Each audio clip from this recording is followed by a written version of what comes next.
doing? Good. I'm Justin Bieber. This is great. I'm so excited. I asked if they would provide a small box so that I could assume this position for confidence reasons. I find this position very helpful. I highly recommend it at job interviews, at formal dinner parties. Open up the pelvis. It works wonders. This is the best. I'm so excited, guys. I moved over recently from Canada.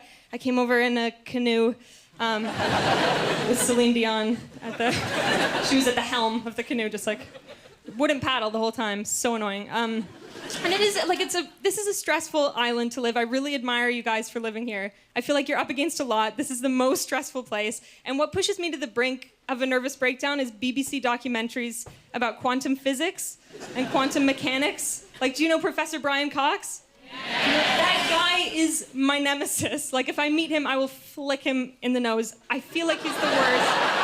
I will just... And his floppy hair, because he casually makes these statements about the nature of existence and reality, and we're meant to just get on with our lives like it's no big deal. Like, do you know Wonders of the Universe, his show? Like, at the end of every episode, he summarizes what we've learned. And I'll try and do his accent. And actually, doesn't he always have one foot propped up on a mountain? Isn't he always on Everest talking about quantum theory? And he'll be like, so our bodies, this rock, the planet, matter itself, it doesn't, strictly speaking, on a molecular level exist at all. It's like, coming up next, Strictly Come Dancing. You're like, what? What do you mean matter doesn't exist? Like, I feel like it's a full-time job trying to forget what Brian Cox says so that I can live a normal life. He's the word. I'm working on my British accents. That was okay, right? Was that right? Brian Cox in the bank. I feel like anyone not from here, not from England? Yeah. Couple of people. I feel like if you're not from here and you're trying to polish an English accent, there's only 3 sentences that you really need to polish. First one is packet of mini cheddars. Packet of mini cheddars. The second one, my personal favorite, is hiya, you're right. What is that? Hiya, you're right. That is the word. Like, we don't have that in the rest of the world. That's your special thing. Hiya, you're right. Like, no, not anymore. I'm not all right. I'm terrible. I'm terrible now. And the third one is, Mr. Potter, kindly return to the Gryffindor common room at once.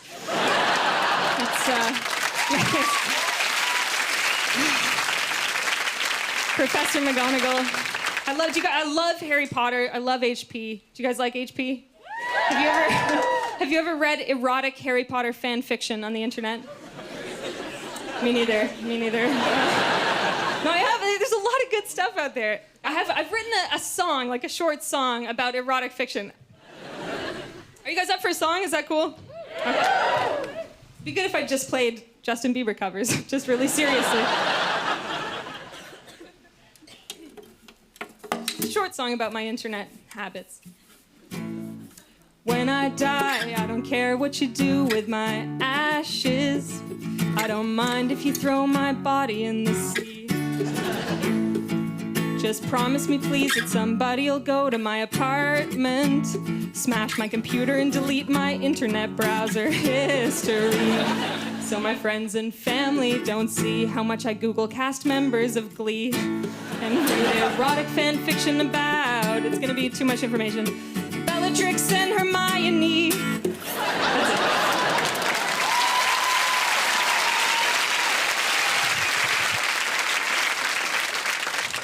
Bellatrix and Hermione, very popular on the old fan fiction websites. But yeah, actually I have a tip for you guys. If you ever, I'm not saying you will, but if you ever stumble upon any lesbian erotic fiction on your internet travels, I'm not saying you will, but if you do, this is my tip on how to tell that the erotic fiction was not written by a lesbian, but was definitely written by a straight man. It will definitely contain the sentence, their hands curiously explored each other's bodies. What is that? There's nothing hot about being curiously explored. Is that right? It's the grossest. There's nothing. Nobody wants to be curiously explored. Everybody just wants to get fingered. It's simple. It's not complicated, I feel like. I spend a lot of time on the internet. Like, it's easy to get stuck online, right? You get stuck in these loops of like Facebook, Gmail, YouTube, Twitter, and you can stay on for hours. And the other day I was stuck in one of these trances, just like Facebook, Gmail, YouTube, Twitter, and I broke the trance to do the dishes, and I was washing the dishes, and just feeling like the soapy water on my hands, and looking out the window at this sunset I almost missed, and I was like, man, I learn more about myself and about the universe in 6 minutes washing the dishes than I do in like 6 hours on the internet. And I was like, that's good, I gotta tweet that. Gotta tweet that. Left the dishes unfinished, ran to the computer, but I didn't have enough characters on Twitter, so I panicked and was like, I like dishes. But I feel pretty lost in my life. I feel like I lack purpose and direction, and I came over to England kind of to find myself. My ultimate dream is that one day someone will just give me one clear task to complete in my life and just be like, no, do that one thing, forget everything else. Like, avenge the death of your father. Best one for focus. So jealous of people with murdered fathers. I feel like, but the best quest and purpose in life is to find and destroy all 7 Horcruxes containing fragments of Lord Voldemort's soul. I'm so jealous of Harry Potter and Frodo Baggins and Luke Skywalker and all those assholes. Yeah, because I feel like they never wake up in the morning and go like, should I start a blog? Like, you don't have time. They have stuff to avenge. And I feel like life is so vague, and life is always like, oh no, do whatever you want, it's your life. Yeah, live it up, but it better be good. You better be the best at it, because your brother's a lawyer, and we're very proud of him. So I feel a little bit gay, shockingly. A little bit. Anyone else feel a little gay?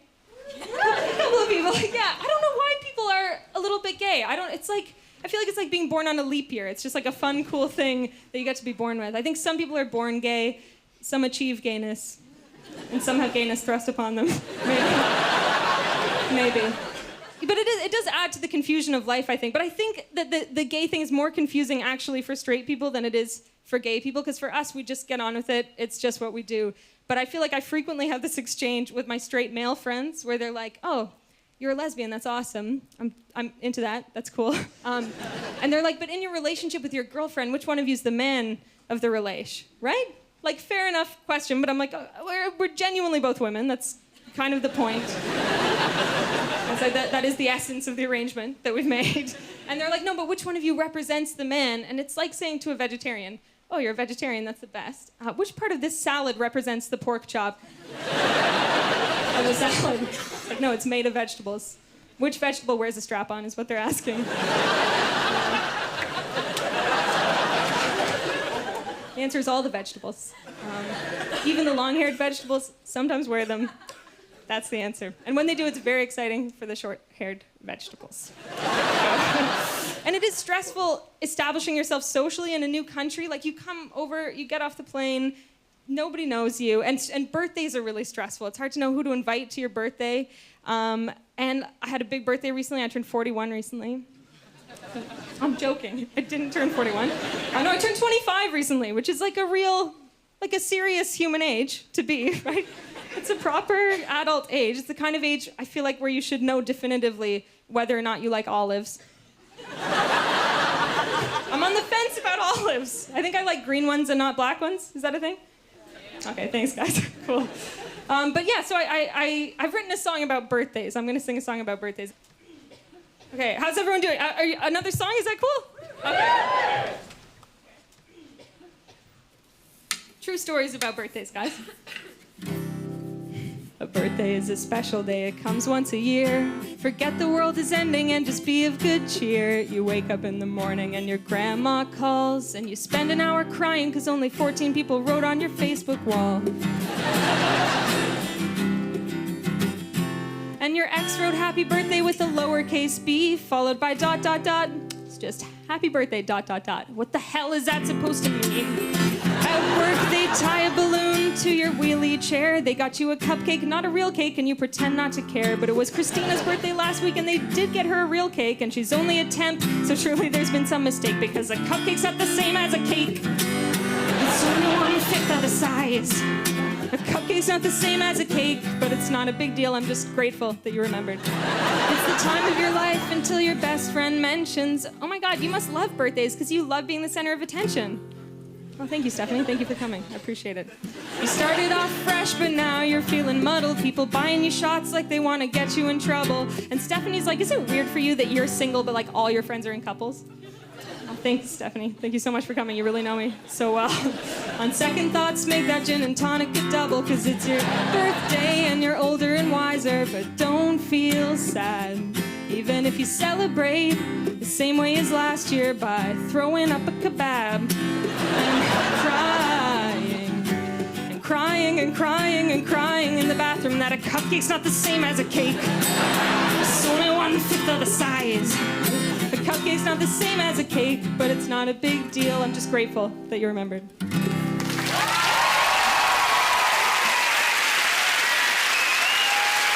guys.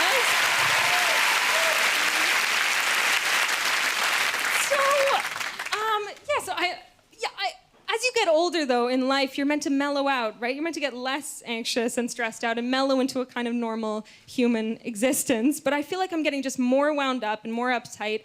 And I think I put my finger on why it is. And I don't want to be a downer at Russell Howard's Good News, but I feel like the world is ending. Like, it is ending a little bit, right? Like, it's a little bit shit, the world. Like, I feel like there are signs everywhere that the world is ending. There's global warming, stuff with the economy, and the most obvious sign that the world is ending, Kesha exists. But I think I really internalized like the Mayan 2012 prophecy. I really took that on board, and now I'm seeing signs everywhere. I'm feeling stressed about it. And I was saying to my girlfriend, I was like, I feel like I go to parties, it's on the tip of everyone's tongue, like everyone's talking about the end of the world. And she was like, that's because you bring it up in every conversation that we're ever in, and you're the worst at parties. And I want to break up, she said. On Skype yesterday. No, just kidding. But I do stress out about it. So what I've done to combat those feelings of anxiety about the world ending is I've come up with like a scenario in which the world ending might not be such a bad thing. It might be kind of like a fun party time for all of us, and we could all just have a nice time. So I've written a song about that, and then I'm gonna go, but this has been great. Song about it's just an uplifting track about the end of days.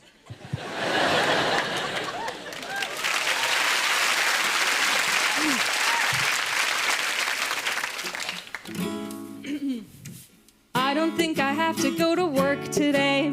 I'm just gonna stay in bed. Because today is a special day. The whole of Great Britain is crawling with undead. Crawling with undead. It's a happy song, guys. It's an uplifting.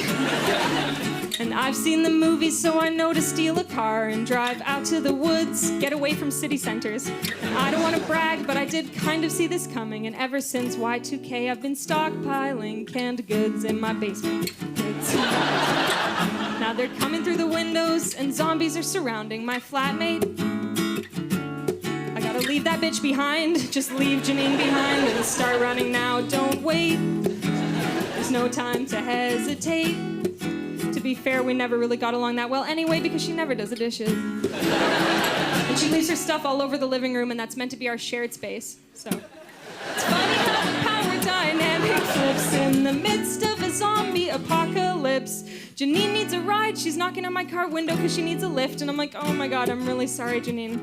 It's a really full car. I'm a nervous driver, so I just don't think. I mean, you can't sit in the front seat. I have my coat there. So, and in the back, I have a book. So I'm sure you'll be fine, though. I know you're an avid jogger, so I'm sure you'll be fine. It's funny how the power dynamic flips in the midst of a zombie apocalypse. Janine needs a ride. At this point, she really desperately needs a lift. I bet she wishes she hadn't left that passive-aggressive note on the fridge. It's a bad day for the planet, but the best day of my life. Thank you so much, guys. I've been Mae Martin.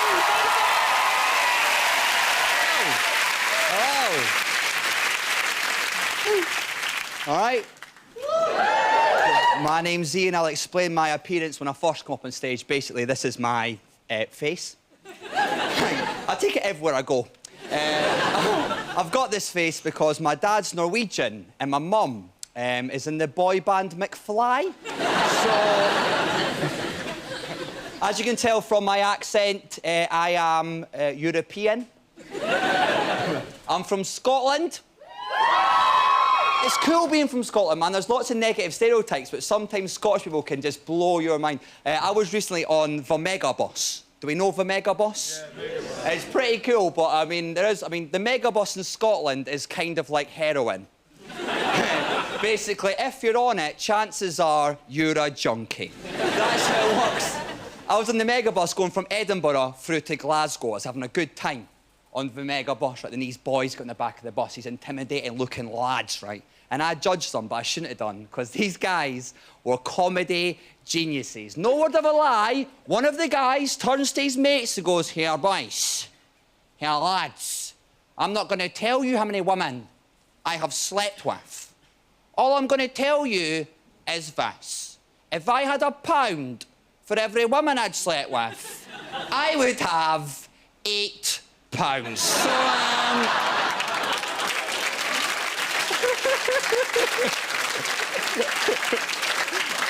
Pot Casanova, pot Sudoku puzzle, do you know what I mean? I recently turned 24. I went on the old Facebook to organise a night out. I was like, guys, I'm turning 24, big birthday, come on, get involved, yeah. Because I'm an idiot on Facebook, apparently, right?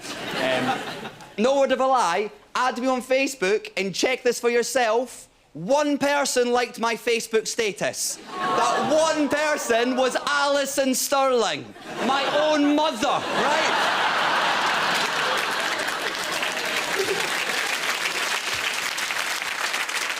I mean, my mum is impressively terrible at Facebook. My mum has been on Facebook for 18 months. She has 4 friends on Facebook. She's got me, my girlfriend, my sister, and Auntie Pam. Auntie Pam, who insists on calling herself, on Facebook, Auntie Pam. Right? First name, Auntie. Surname, it's Pam. Interests, my nephew. Activities, putting £5 in cards regardless of the person's age or situation. Always like, you're free, have a fiver. You're 18, have a fiver. 21, have a fiver. Happy bar mitzvah, have a fiver. Welcome to your house, have a fiver. Merry Christmas, have a fiver. Happy Easter, have a fiver. Halloween, have a fiver. I am so sorry about your loss. Have a fiver, there we go! We went out, the 5 of us, we had a great time because my Auntie Pam is insane. Right? She's got a certificate and everything, right? This is the idea. When I was a kid, we were on holiday, we're in the breakfast bar of the hotel, right? The guy walks over to ask my Auntie Pam, "How would you like your eggs?" And she replied, "In a cake."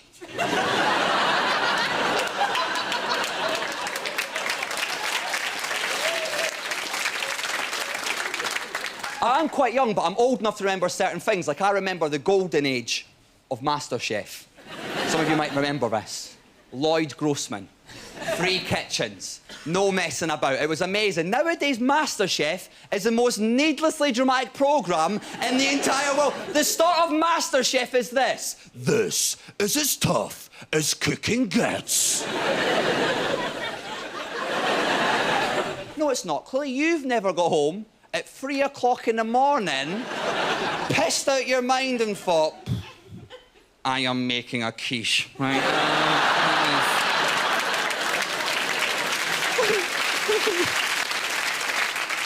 Although, Drunken MasterChef would be an amazing programme. Imagine the commentary. Kimberly decided to skip dessert and instead has put a traffic cone on the fridge. There we go. Over to the blue kitchen, just a guy like, I was preparing it. I shouldn't have done that, Jaeger. That's it.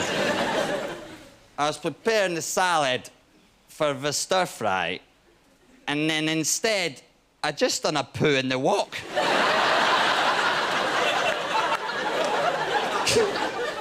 I don't know why we would do that. Hey.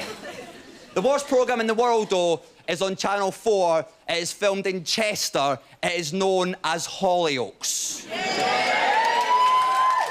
I think it's a horribly vacuous show. I mean, for those who don't know it, it's like a dyslexic person wrote a play for the cast of Babe Station, right? The things...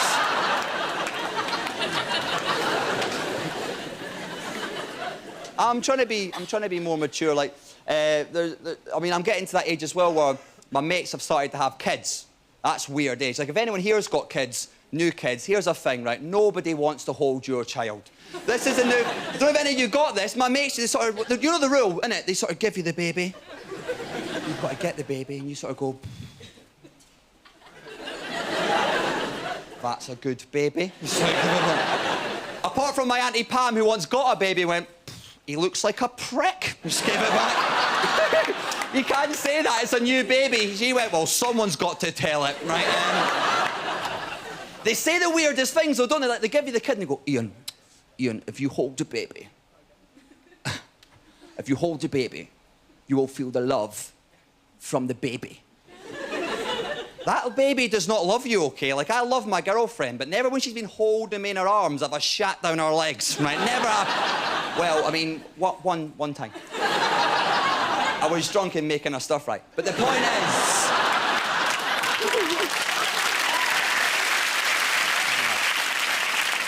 It's nice having a girlfriend, though. I think when you've got a girlfriend, you can be sort of more honest sexually, right? Like, I mean, for example, I don't like hand jobs. There it is. I mean, drink it in. Don't... wrong. I mean, I think a hand job is sort of like when someone takes a picture on your camera, but they don't know the buttons. You sort of give it and you're quite excited at the front, yeah, got a big smile on your face. This is going to be amazing. Here we go. Starts to take a while, doesn't it?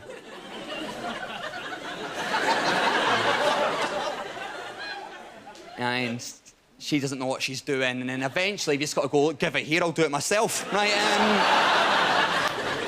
Although, lads, if you take a picture with your left hand, it looked like someone else took it.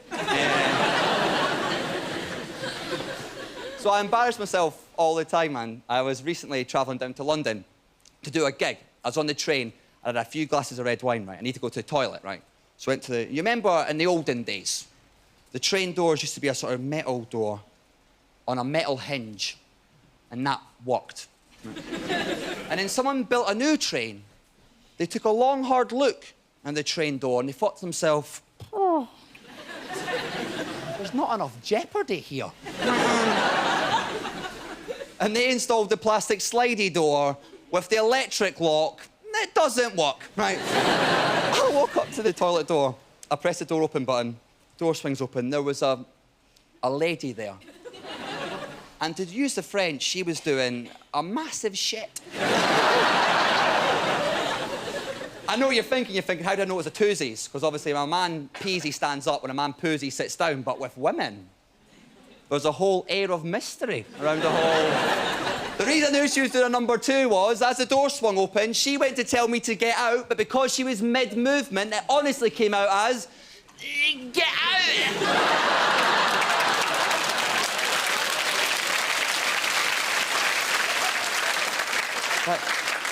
I didn't know if she was talking to me or giving it a final push, right?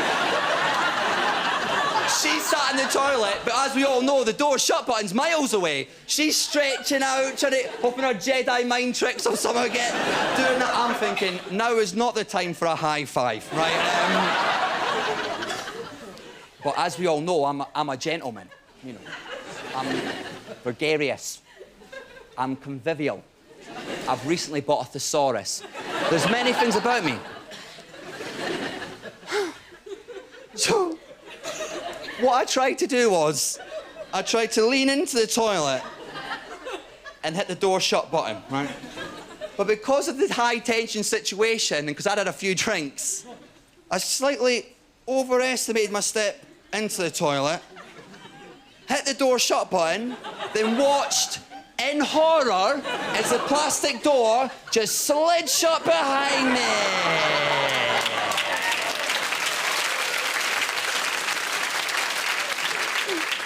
I'm now trapped on the train to London in a toilet with a woman who can only be described as the victim, right?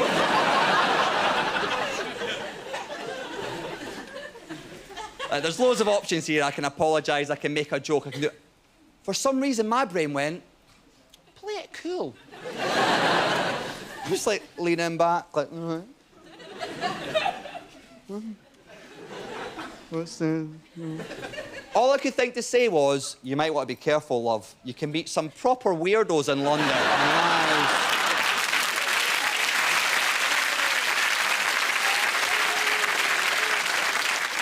I tend to embarrass myself after I've had a drink, and you get that thing, drunken brain. You all know drunken brain. So when you think of something you probably shouldn't say, and then your drunken brain goes, no, mate, that is too funny. I was in a gig in Newcastle recently. It was £5 to get in. The guy down the front, right, was absolutely hammered. Looked like somebody had shaved a bear, put it in a suit and got it drunk, right? The guy was absolutely... He was absolutely nutted, right? But it was £5 to get into this gig, so I thought I'll bring him and get him involved. I went, all right, mate, what would you do for £5? Like a friendly bet or dare. Without even blinking, this guy goes, punch a horse.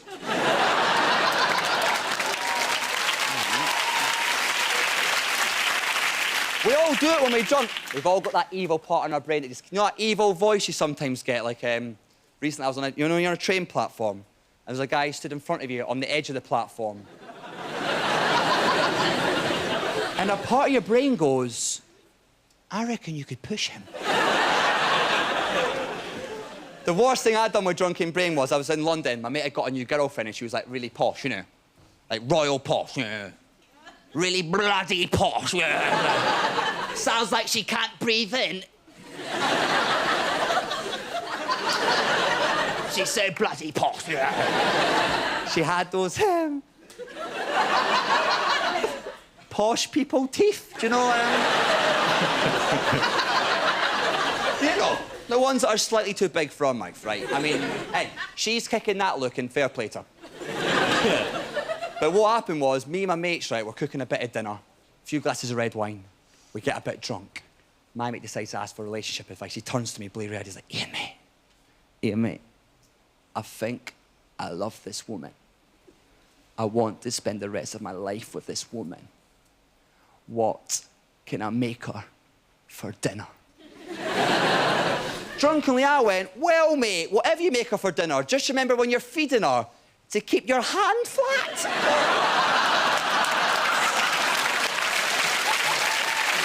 She will have your fingers. It gets worse than that, right? We're on a double date, right? Our girlfriends are coming round. His girlfriend gets there first. She walks into the room. There's like an awkward tension. Man's like, if you laugh, I'm trying not to laugh, right? No, when you try to not laugh so hard, you start coughing. I'm just like, She starts talking about posh people, things like skiing and paying your taxes and that. And then I just think this can't get any worse. Then I panic because it's cold in London town. She walks in at the cold, takes off her coat and just goes... I explode with laughter. I don't think it can get any worse. A Geordie bloke walks in, he punches her in the face.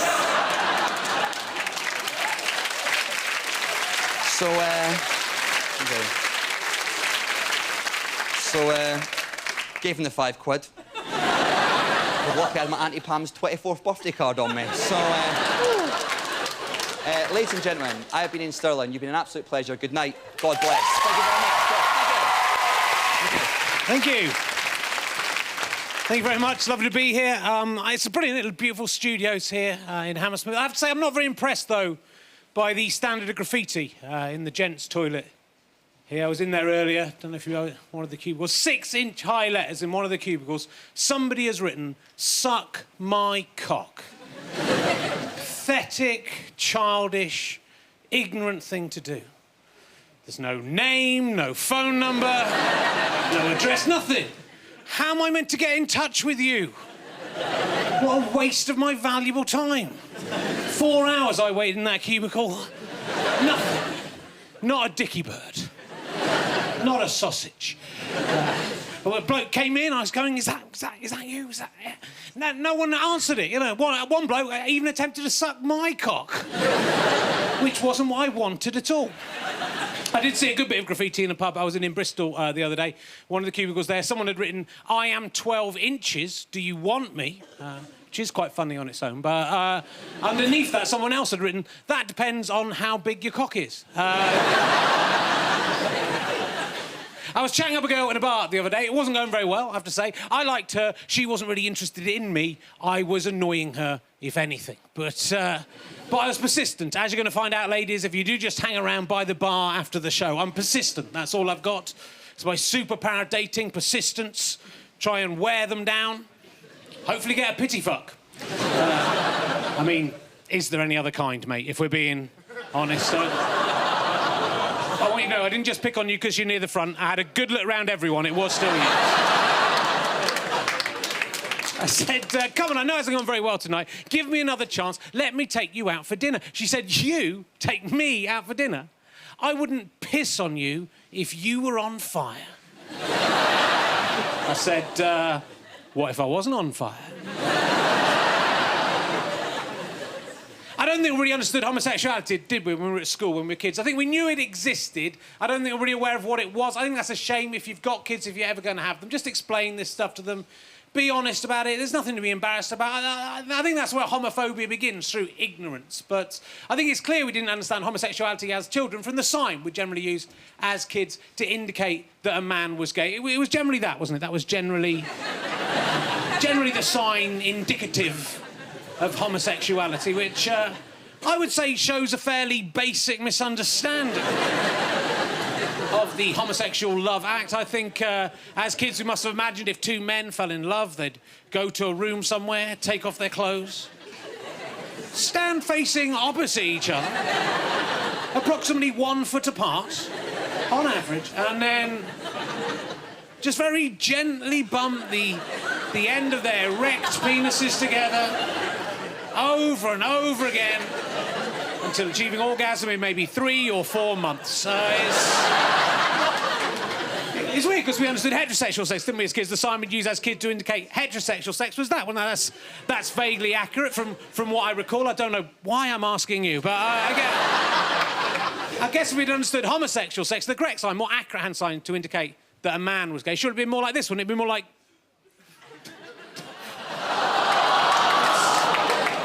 It's a beautiful expression of love between two people. Don't be childish about this.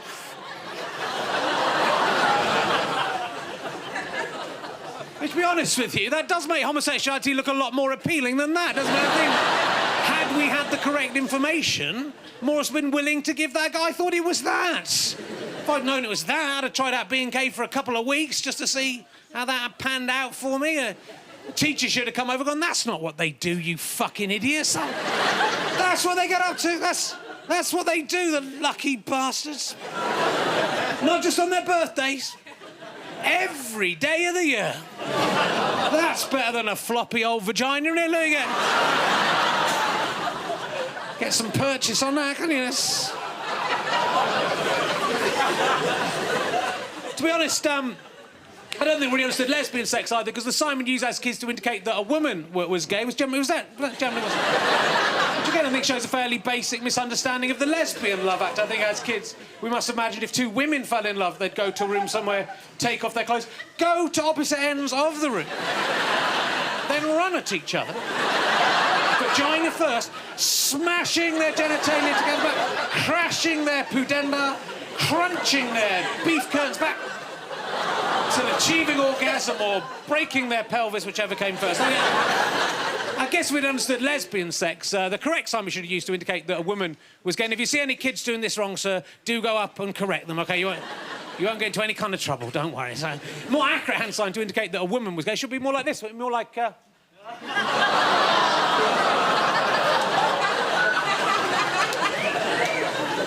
As is my understanding from the instructional videos I have seen. So, you know, there is a point when I'm doing that routine. I realise I'm 43 years old. I know I don't look it. Stop shouting out. It's embarrassing. But 43 years old. Here I am on national television, BBC 3, it still counts. Licking... That's my job, to lick my own hand whilst fondling my own semi-imaginary pussy. Think my dad's proud of me? He's not. He's ashamed.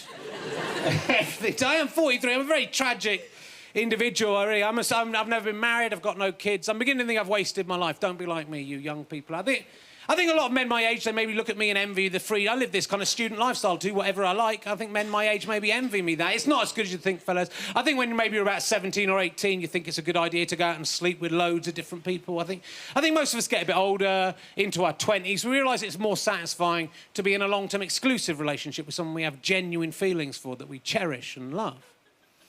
Then we get a bit older, into our 30s, and we realise, no, I was right, first of all, but it's too late to have kids by then, you know, to have to divide up the CD collection. It's more trouble than it's worth. Best just sit it out, wait for the blessed release of death. I was in a long-term relationship a few years ago. We were going through a bit of a sexual malaise. We were trying to spice things up a bit. I had an idea how we could spice up the love. My girlfriend had an idea how we could spice up our love making. She said, why don't we get a Mars bar, right? You know, the Mars bar sweet. We can melt that down to a kind of paste in a little bowl over the stove. We can smear that over each other's genitals and lick it off. I said, seems like a bit of a waste of a perfectly good Mars bar. The thing is, Mars bars taste really nice. They're delicious.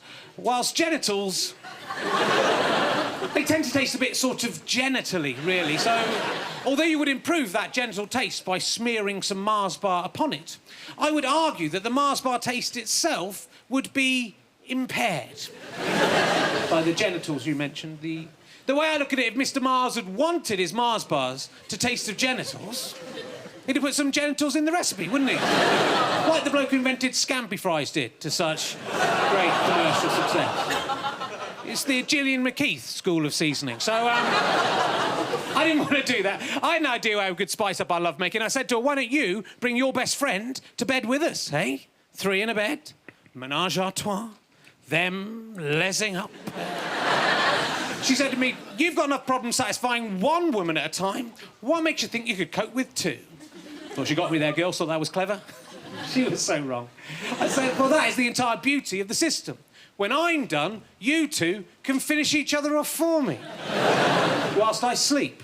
A woman knows what a woman wants and has the patience to see it through to its tedious conclusion. She finished with me shortly after that conversation, so now I'm reduced to having 1 in-a-bed sex. Menage a un. Which, well, it's worked out great for me, because I forgot I really like to have sex with someone that I pity. It's the only way I can get off. So who is it who says potato anyway? Because someone should tell them they're definitely pronouncing that word wrong.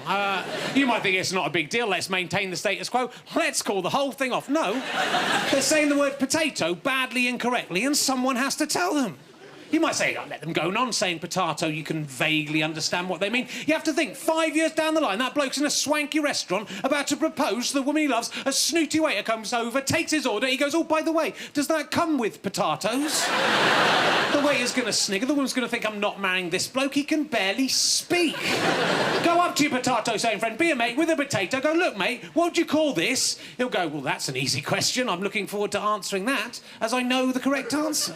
The name that item is commonly referred to by is the potato. That is its... No, it isn't. You're the only person in the world who calls it that, right? Everyone else calls it a potato. You're saying it wrong. I'm just being a mate, trying to help you out. You might go, well, that's just a matter of pronunciation, isn't it? It's like, you say tomato, I say tomato. It's exactly the same as that. No, mate, no, it's not a tomato-tomato situation, because some people do say tomato.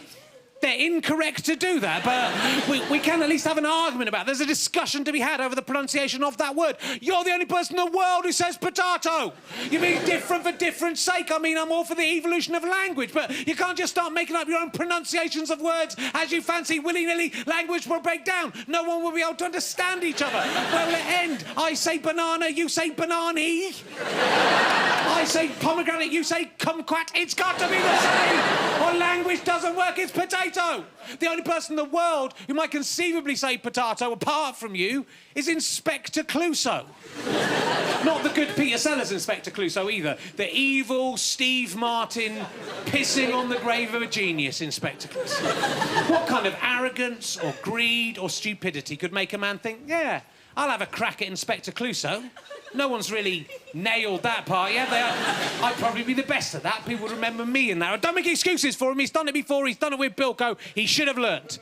What a fucking twat. And he's wrong. He's wrong. The French don't say potato. I wish they did. They don't even say potato. Instead of saying potato or potato, the French call a potato a pomme de terre, which literally means apple of the ground. That is not a good description of a potato. A potato and an apple are nothing like each other. I mean, they're both foodstuffs. That's about as far as... What does that mean? A lasagna is a lion bar of the oven? I don't think so. An apple's a fruit, a potato is a tuber. An apple's green, a potato's brown. A raw apple tastes delicious. A raw potato tastes like a man's semen.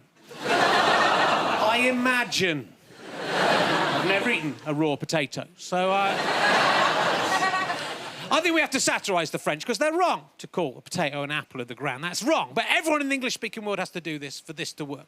From now on, everyone in the English-speaking world has to start referring to apples as potatoes of the sky.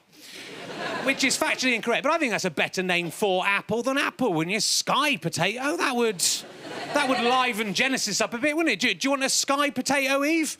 Yeah, of course I fucking do, wouldn't it? The reason this is a good satire of the French, you have to imagine little French boys in school learning English. The teacher comes in one day, goes, "Voici la pomme. Mais en Angleterre, on dit la pomme de terre de ciel." So the little French boy will say in French, what? Wait, so the English literally call an apple of the ground of the sky? That's a bit ridiculous. Why they just call it an apple? It's in the sky, just call it an apple. Why go through that rigmarole? The English is stupid, the English language is ridiculous. At which point, I will burst into the classroom and say, "No, little French boy. It's you who is ridiculous. You and the entire French-speaking world for calling a potato an apple of the ground," which, by the way, doesn't resemble in any way at all. The rest of the world are laughing at you. They think you're idiot. I've just satirised you and everyone you know, your mum, your dad.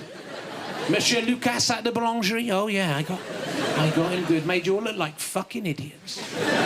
How'd you like them, sky potatoes? Thank you. So,